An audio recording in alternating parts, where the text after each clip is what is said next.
உள்ளம் பெருங்கோயில் ஊனுடம்பு ஆலை வள்ளல் பிரானாருக்கு வாய் கோபுர வாசம் தெல்ல தெளிந்தாருக்கு சீவன் சிவலிங்கம் கள்ள புலனைந்தும் காளா மணி விளக்கு. இதுதான் திருமூலர் அந்த பாடல்ல நமக்கு கொடுக்கிற வரிகள். உள்ளம் பெருங்கோயில் ஊனுடம்பு ஆலயம், வள்ளல் பிரானாருக்கு வாய் கோபுர வாசல், தெல்ல தெளிந்தாருக்கு சீவன் சிவலிங்கம், கள்ள புலனைந்தும் காளா மணி விளக்கு. நாம் வணங்குகின்ற தெய்வத்தை புற வழிபாட்டிலே முதலிலே ஆரம்பிக்கும்.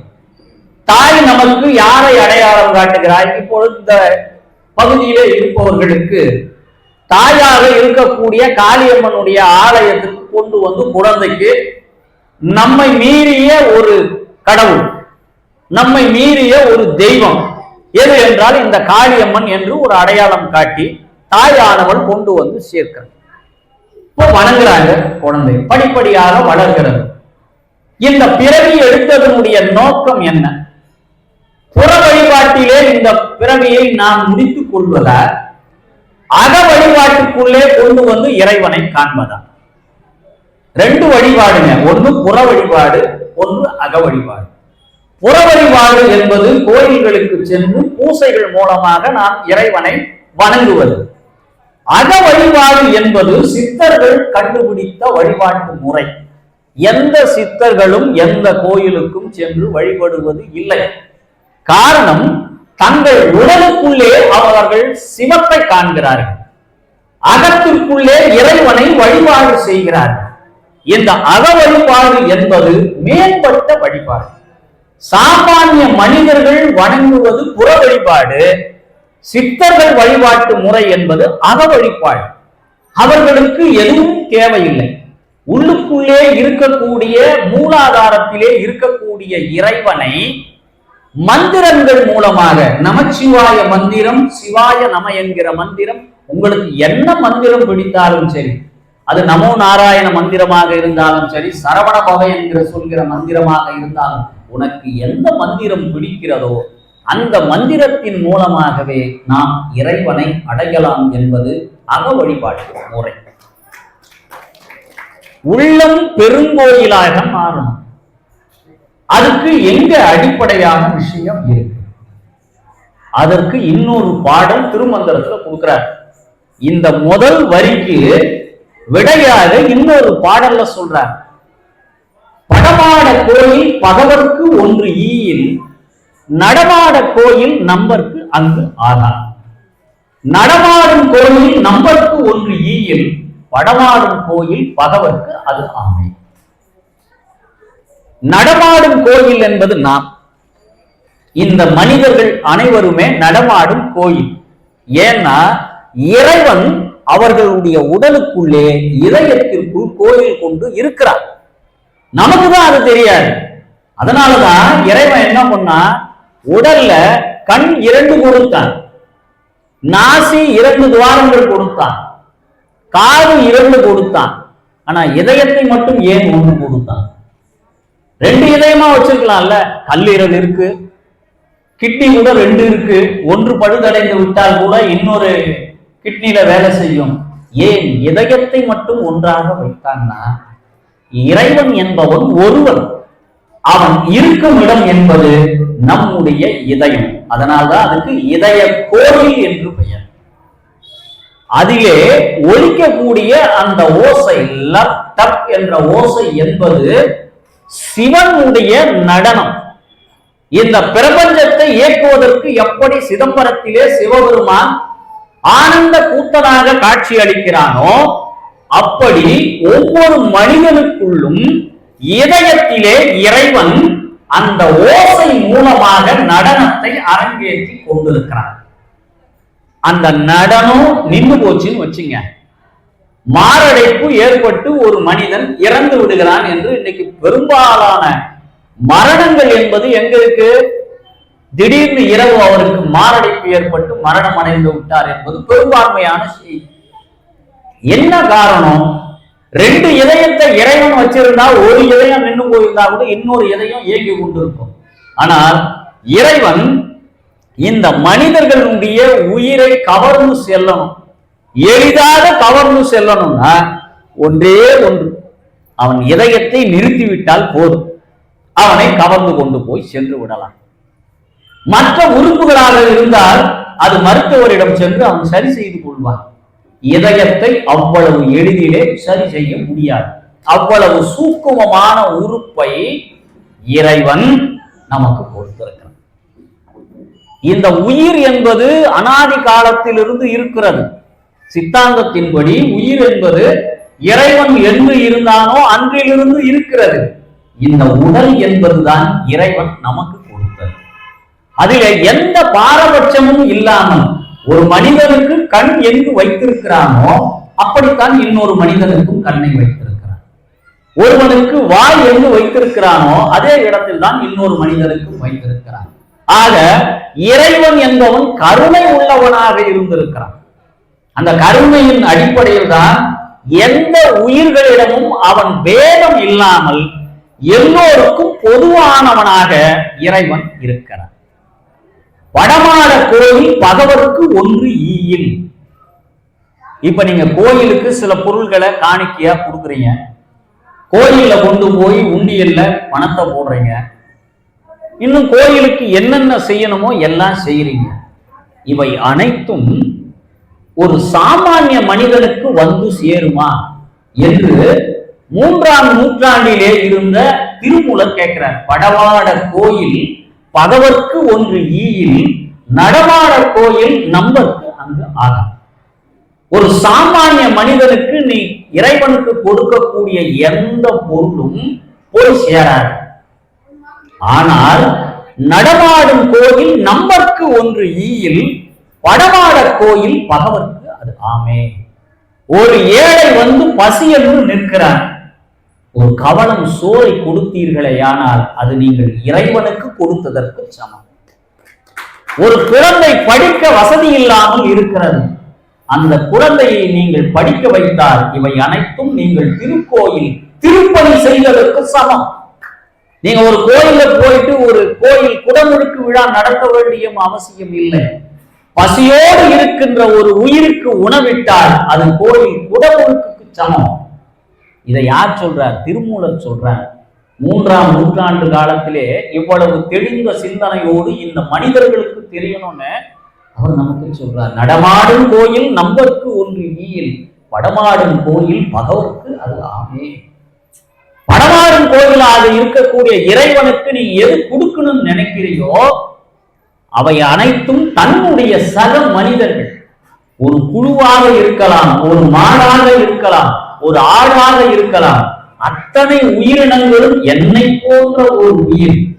இறைவன் எப்படி இந்த மண் உலகில் நம்மை வரவழைத்தானோ அப்படி இந்த மண் எப்படி நமக்கு சொந்தமோ அதே போல இறைவன் படைத்த அத்தனை உயிர்களும் இந்த மண்ணிற்கு சொந்தம். இன்றைக்கு வேண்டுமானால் நீங்கள் வைத்திருக்கின்ற வீடும் நிலமும் உங்கள் பெயரிலே சார்பதிவாளர் அலுவலகத்திலே பதிவு செய்து வைத்திருக்கலாம். ஆனால் அந்த சொத்து நிரந்தரமாக உங்களிடம் இருக்க போகிறதா?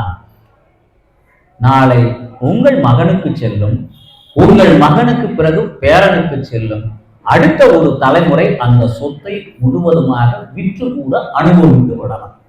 ஆனா நாம என்ன சொல்றோம்? எதற்கெடுத்தாலும் இது என்னுடையது, நான் என்னுடைய தம்பியாக இருந்தாலும் அரையடி நிலத்தை கூட கொடுக்க மாட்டேன் என்ற ஒரு ஆணவ போக்கு. ஆனால் எல்லா நிலமும் இறைவனுக்கு சொந்தம். ஆனா வாழ்கின்ற காலம் வரை இவை அனைத்தும் நமக்கு சொந்தம் சொல்லிட்டு நாம ஒரு மாய வாழ்க்கையை வாழ்ந்துட்டு இருக்கோம். என்றைக்கு நம் வாழ்வு முடியும் என்று தெரியாமல் இறைவன் மறைத்து வைத்திருக்கிறான். அந்த மறைவு மட்டும் நமக்கு தெரிஞ்சிடுச்சுன்னு வச்சுங்க, இந்த மனிதர்களுடைய ஆட்டம் என்பது ரொம்ப அதிகமாயிடும். அதனாலதான் இறைவன் மறைத்தல் என்கிற தொழிலை, மனிதனுடைய மரணத்தை மறைத்து வைத்திருக்கிறார். ஒரு மனிதனுடைய ஆயுள் என்பது 100 ஆண்டுகள் என்று வைத்துக் கொள்ளுங்கள். அதிகபட்சமாக அன்றைய காலகட்டத்திலே 100 ஆண்டுகள் வாழ்ந்தார்கள். நாட்கள் கணக்கு போட்டீர்களே ஆனால் 36,500 நாட்கள். மொத்தம் 100 ஆண்டு நீங்க வாழ்ந்தீங்கன்னா வாழப்போகின்ற நாட்கள் என்பது 36,500. இந்த 36,500 நாட்ல 15 வருடம் வரை இந்த உலகம் என்பதே உனக்கு புரியாது. இந்த 15 வருஷத்தை அதுல கழிச்சிடுங்க. கழிச்சிட்டு அதற்கடுத்து நீங்கள் படிப்பு, திருமணம், வேலை, இப்படி சென்றுதல். 36,500 நாட்கள் என்பது ஒரு மனிதன் 100 ஆண்டுகள் வாழ்ந்தார். இதை ஒரு நாளைக்கு 8 மணி நேரம் தூக்கத்தையும் கழிச்சிடுங்க. அவன் வாழ்கின்ற காலத்தில் சாப்பிடுற நேரத்தை கழிச்சிடுங்க. இப்படியாக கழித்துட்டு இந்த மனிதன் குடும்பத்தை தவிர இந்த சமூகத்திற்காக எத்தனை நாட்கள் எத்தனை மணி நேரம் வாழ்ந்தான் என்று கணக்கு போட்டீர்களேயானால் சொற்ப நாட்கள் தான் இந்த சமூகம் பற்றிய சிந்தனையும் பிற மனிதர்கள் பற்றிய சிந்தனையும் நம் மனதிற்குள் இருந்து கொண்டிருக்கிறது. வெறும் 36,500 நாட்கள் தான் அதிகபட்சமாக இறைவன் நமக்கு கொடுத்திருக்கக்கூடிய நாட்கள். இதில் எத்தனை ஆட்டம்!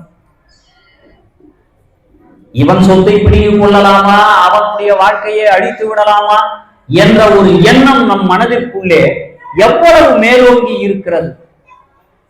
எத்தனை காலம் நாம் இறை வழிபாட்டிலே நம் வாழ்க்கையை கொண்டு போய் சேர்க்கிறோம். இன்பம் வரும்போது எல்லாம் இறைவனை விட்டு பிரிந்து நிற்கிறோம். என்னைக்கு நமக்கு துன்பம் வருதோ அன்னைக்கு மட்டும் ஓடி ஓடி திருப்பதி போறது, திருத்தணிக்கு போறது, எத்தனை கோயில் இருக்குதோ அத்தனைக்கும் போறான். என்னைக்கு வாழ்க்கையில ஒரு துன்பம் வந்தா மட்டும்.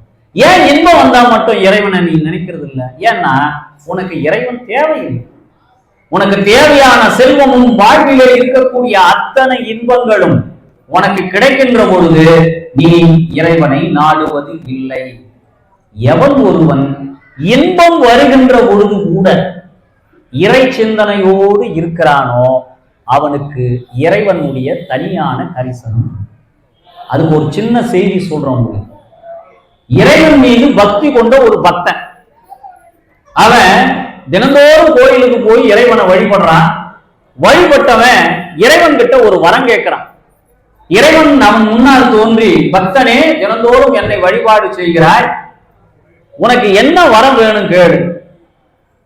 கடவுள் சொல்ற, அவன் பக்தன் சொல்றான், இறைவா, எப்பொழுதும் என்னை விட்டு பிரியாமல் நீ இருக்க வேண்டும், அப்படி இருக்கின்ற வரம் கொடுத்தினா போதும் அப்படின்னு கேட்கிறான்.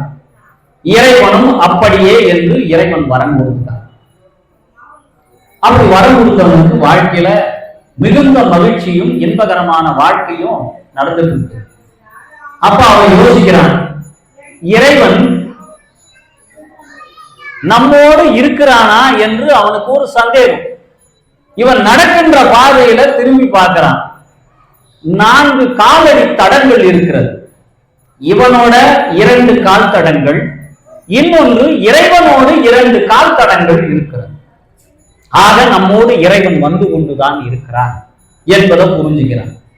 ஒரு சில காலங்கள் போகிறது. வாழ்க்கையில அவனுக்கு கடன் பிரச்சனை, மனைவியோட பிரச்சனை, மருமகளோட பிரச்சனை, இப்படி எல்லா பிரச்சனையும் சூழ்கின்ற பொழுது, இறைவா, எனக்கு இவ்வளவு துன்பத்தை கொடுக்குறியேன்னு சொல்லிட்டு திரும்பி பார்க்கிறான். 2 கால் தடம் தான் இருக்கு. இன்பம் இருக்கின்ற பொழுது 4 கால் தடங்களை பார்த்து அவனுக்கு துன்பம் வருகின்ற பொழுது 2 கால் தடம் மட்டும் இருக்குது. அது நம்ம கால் தடம் தான் போல இருக்கு, ஆண்டவன் நம்மளை கைவிட்டு போயிட்டான் போல இருக்குன்னு சொல்லிட்டு கோயில்ல போய் கும்பிடுறான். இறைவா, இன்பம் இருக்கின்ற போது என்னோடு இருந்த நீ துன்பம் வருகின்ற போது துயரோட வைத்து விட்டு என்னை விட்டு நீ சென்று விட்டாயே என்று கேட்ட பொழுது இறைவன் தோன்றினார். மகனே, இன்பம் வருகின்ற பொழுது நான் உன் பின்தொடர்ந்து வந்தேன், அதனால் 4 காலடி தடங்கள் இருந்தன. உனக்கு துன்பம் வருகின்ற பொழுது உன்னை நான் என் தோள் மீது தூக்கி வந்தேன். அந்த 2 கால் தடமும் என்னுடைய கால் தடமே தவிர உன்னுடைய கால் தடம் கிடையாது. வாழ்க்கையில ரொம்ப முக்கியம். இன்பங்களை நுகர்கின்ற பொழுது சிறிதளவு வேணும் நம் மனதிலே இறை சிந்தனை என்பது நம் உடம்புல இருக்கும். அந்த இறை சிந்தனை நம்மை விட்டு நீங்கிடுச்சுன்னு வச்சுங்க, இறைவன் நம்மை விட்டு விலகி நிற்கிறான்னு போதும். எப்பொழுது துன்பம் வருகின்ற போது நாம் இறைவனை நினைக்கிறோமோ நமக்கு அருகிலேயே இறைவன் இருக்கிறான் என்ற சிந்தனை நம் மனதிற்குள் மேலோங்கினால் எவருக்கும் தற்கொலை என்ற எண்ணம் வராது. வாழ்க்கை என்பது துன்பங்கள் நிறைந்ததுதான். எந்த மனிதனுக்கு துன்பம் இல்லை? தன்னுடைய உடலிலே பாதி கொடுத்து உமையவளை பாதி கொடுத்து பாதி பங்க கொடுத்திருக்கான் சிவபெருமானே. சிவபெருமானே தனித்து இல்லை. ஒரு குடும்பத்துல தனித்தனியா இருக்கிற பெண்கள், ஆணும் பெண்ணுக்கும் 1000 பிரச்சனை இருக்கும். ஆனா தன் உடலிலே பாதி கொடுத்த இறைவனுக்கு எப்படி இருக்கும் யோசிப்பாங்க. ஆக இறைவனுக்கே நிறைய பிரச்சனைகள் இருக்கும். அப்படி இருக்கின்ற பொழுது இந்த மனிதர்களுக்கு இருக்காதா? இந்த மனித பிறவி எடுத்ததின் நோக்கமே நாம் செய்த வினைகளின் பொருட்டுத்தான் இங்க மனிதனாக பிறந்திருக்கிறோம். ஒருவன் உயர்ந்தவனாகவும் ஒருவன் தாழ்ந்தவனாகவும் இருப்பதற்கு அவனவன் செய்த கர்ம வினை. அந்த கர்ம வினையை அனுபவிக்கும்னா இந்த பிறவியில நாம் நன்மைகளை செய்யணும், அடுத்தவருக்கு உதவிகள் செய்யணும், அடுத்தவர் துன்பங்களில் போய் நாம் பங்கெடுக்கணும். இன்பத்தில் பங்கெடுக்கிறோமோ இல்லையோ, அடுத்த மனிதனுடைய துன்பத்தில் போய் நாம் பங்கெடுக்கணும். யாவர்க்குமாம் இறைவர்க்கு ஒரு பச்சிலை, யாவர்க்குமாம் பசுவிற்கு ஒரு வாயுரை, யாவர்க்குமாம் உண்ணும் போது ஒரு கைப்பிடி, யாவர்க்குமாம் பிறர்க்கு இன்னுரை தானே. அதே திருமூலர் சொல்றார். நீ வேறு எதுவும் இந்த மனிதனுக்கு செய்ய தேவையில்லை. இறைவனை வணங்க போறியா? உன்னிடம் காசு இல்லையா? மாலை வாங்கி போடுறதுக்கு பணம் இல்லையா? பூஜை பொருட்களுக்கு பணம் இல்லையா? எதை பத்தி கவலைப்படாது. நீ நடந்து செல்கின்ற பாதையில் ஏதோ ஒரு இலை இருந்தால் போதும். சிவனுக்குரிய அந்த வில்வ இலைதான் இருக்க வேண்டும் என்ற அவசியம் கூட கிடையாது. ஏன்னா வில்வ மரம் எல்லா இடத்துலயும் இருக்குமானா சந்தேகம் தான். அதனால ஒரு இலை போதும். யாவர்க்குமாம் இறைவர்க்கு ஒரு பச்சிலை. இவ்வளவு எளிதாக எந்த ஒரு சமயத்திலும் வழிபாடு என்பது நம் முன்னோர்கள் சொல்லி கொடுக்கல. நம் சமயத்தில் தான் எளிதாக நீங்க வழிபாடு செய்யணும். மற்ற சமயங்களை போல இந்த நாளிலே இந்த நேரத்திலே நீ இங்கு வந்து உட்கார்ந்து மண்டியிட்டு இறைவனை வணங்கணும் என்று நம் சமயம் வலியுறுத்தவில்லை. நீ எப்போ வேணாலும் கும்பிடு, எந்த நேரத்தில் வேண்டுமானாலும் இறைவனை வணங்கு என்ற முழு சுதந்திரம் கொடுத்திருக்கிற சமயம் நம்முடைய சமயம். யாவர்க்குமாம் இறைவனுக்கு ஒரு பச்சிலை. என்ன கிடைக்குதோ அதை கொண்டு போய் இறைவனுக்கு போடு, இறைவன் ஏத்துப்பான். யாவர்க்குமாம் பசுவிற்கு ஒரு வாயுரை. நீங்கள் நடந்து செல்லுகின்ற பாதையிலே ஒரு பசு ஒரு கால் ஒடிந்து போய் நடக்க முடியாமல் படுத்து கிடக்கிறதா?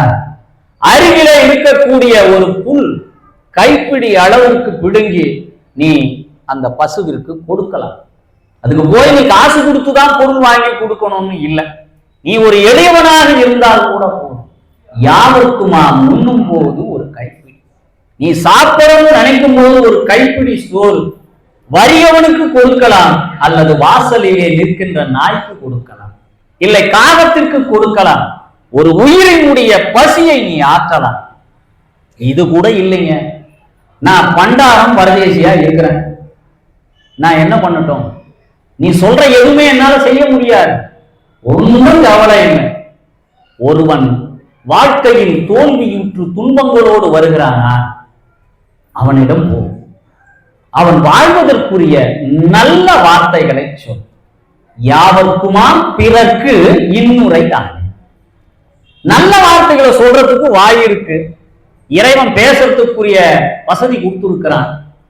ஏற்கனவே துன்பத்துல ஒருத்தன் இருக்கும்போது அவன் துன்பத்தை அதிகமாக்குற மாதிரி போய் சொல்லக்கூடாது. அவ்வளவுதான், நீ முடிஞ்சிட்ட, இனி வாழ்க்கையே போச்சு. அப்படியான எதிர்மறை வார்த்தைகளை போய் பேசக்கூடாது. நேர்மறையான வார்த்தைகள் நமக்கு இருக்கு. வள்ளுவன் சொன்னபடி இனிய உளவாக இன்னாத கூறல் கனி இருப்ப காய் கவர்ந்தது. நல்ல வார்த்தைகள் நம்மிடம் இருக்கிறது, தமிழில் இல்லாத வார்த்தைகளா? அந்த நல்ல வார்த்தைகளை கொண்டு போது எவன் வாழ்வில் துன்பத்தில் இருக்கிறானோ, வாழ்க்கையில் எவன் ஒருவன் இறுதி விழிப்பு நிலையில் இருக்கிறானோ, அவன் உயிரை காப்பாற்றுகின்ற பொறுப்பு வார்த்தைகளில் இருக்கிறது. ஒரு வார்த்தை என்பது அமிர்தமாகவும் மாறும், ஒரு வார்த்தை என்பது விஷமாகவும் மாறும். அது அமிர்தமா விஷமா என்பது நாம் சொல்கின்ற வார்த்தைகளை பொறுத்துத்தான் அமைகின்றது. யாவர்க்குமாம் பிறர்க்கு இன்னுரைதானே என்று சொல்லி. அடுத்து படமாடும் கோயில். அது என்னங்க படமாடும் கோயில்? இறைவனை வைத்து வழிபடுகின்ற கோயில் பெயர் படம் ஆடும் கோயில். நாம் எல்லாம் நடமாடும் கோயிலாக இருக்கும். இப்ப நடமாடும் கோயிலாக இருக்கக்கூடிய நாம் இந்த உள்ளத்தை பெரும் கோயிலாக எப்படி மாற்றுவது? இந்த மனம் எதனால் அழுக்கடைந்து கிடக்கிறது. மனசு கோயிலா மாறணும்னா அந்த கோயில் சுத்தமா இருக்கும். சுத்தம் இல்லைன்னா அது கோயிலா இருக்காது, பாலடைந்த மண்டபமாக மாறிடும். இப்ப அதை சுத்தப்படுத்தணும்னா நம்ம மனசுக்குள்ள இருக்கிற அழுக்கு என்ன? அந்த அழுக்குனால தானே அது கோயிலாக இல்லை. இந்த உள்ளம் ஏன் கோயிலாக இல்லை? அதற்குள்ளே இருக்கக்கூடிய பொருட்கள் என்ன? அப்படியே நம்ம மூதாதையனான வள்ளுவன் கிட்ட போனோம்னா அவன் சொல்றான், அழுக்காறு அவா வெகுளி இன்னா சொல் இந்நான்கும் இழுக்கா இயன்றது அறம். நீ அறத்தின் பட்டு வாழ வேண்டும், உள்ளத்தை சுத்தப்படுத்த வேண்டும் என்றால் அந்த உள்ளத்திற்குள் என்ன இருக்கணும்? எப்படி கோயிலுக்குள்ளே கருவறை இருக்கிறதோ, கோயிலுக்குள்ளே எப்படி பிரகார மண்டபங்கள் இருக்கிறதோ, கோயிலுக்குள்ளே எப்படி அர்த்த மண்டபங்கள் இருக்கிறதோ, அப்படி இந்த உள்ளம் என்பது எவற்றையெல்லாம் நீக்கிவிட்டால் அந்த இடம் கோயிலாக மாறும். அழுக்காறு அடுத்த மனிதனுடைய வளர்ச்சியை பார்த்து பொறாமைப்படுதல், இது முதல் குற்றம். அடுத்து அவன் ஒரு மனிதனுக்கு ஆசை இருக்கலாம். தன்னுடைய வரவறிந்து ஒரு மனிதனுக்கு ஆசை இருக்கின்ற பட்சத்தில அவனுக்கு துன்பம் இல்லை.